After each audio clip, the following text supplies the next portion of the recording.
সাইদ জানাবেন জেলার চামড়াগুলো কিভাবে সংগ্রহ করা হচ্ছে এবং এটি প্রক্রিয়াকরণ কবে থেকে শুরু হবে সব মিলিয়ে।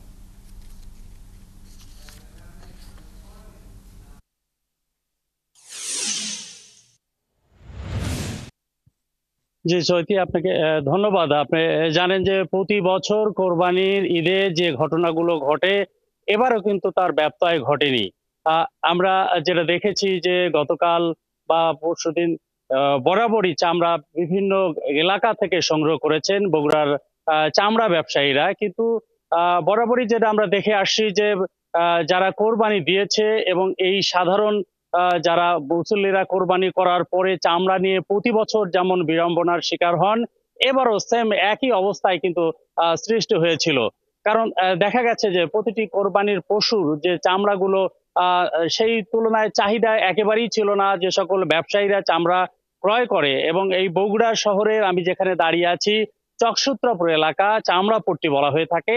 এই চামড়াপট্টিতে বেশ কিছু গোডাউন আছে যেখানে চামড়া সংরক্ষণ করা হয় প্রাথমিকভাবে, অর্থাৎ তারা চামড়া সংরক্ষণের পর সেখানে লবণ দিয়ে চামড়াটাকে স্বাভাবিক রাখার চেষ্টা করা হয় এবং এখান থেকে সেটা খুলনা অথবা ঢাকায় প্রেরণ করা হয়ে থাকে।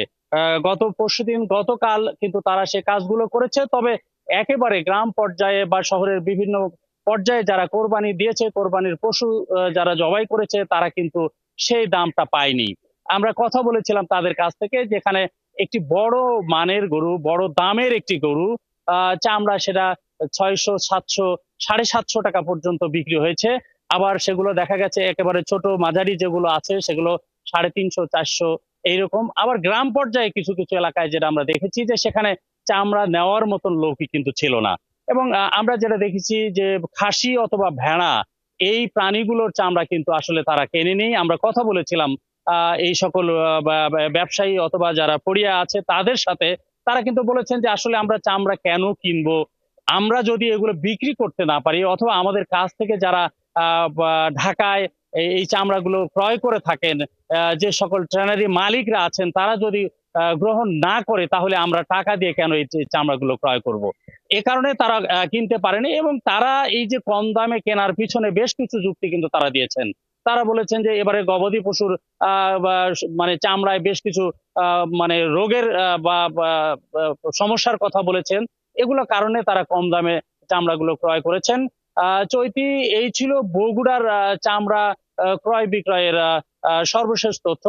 আহ, আমি আমাদের সাথে বগুড়া থেকে চামড়া সংগ্রহের খবর জানাচ্ছিলেন সহকর্মী আবু সাইদ।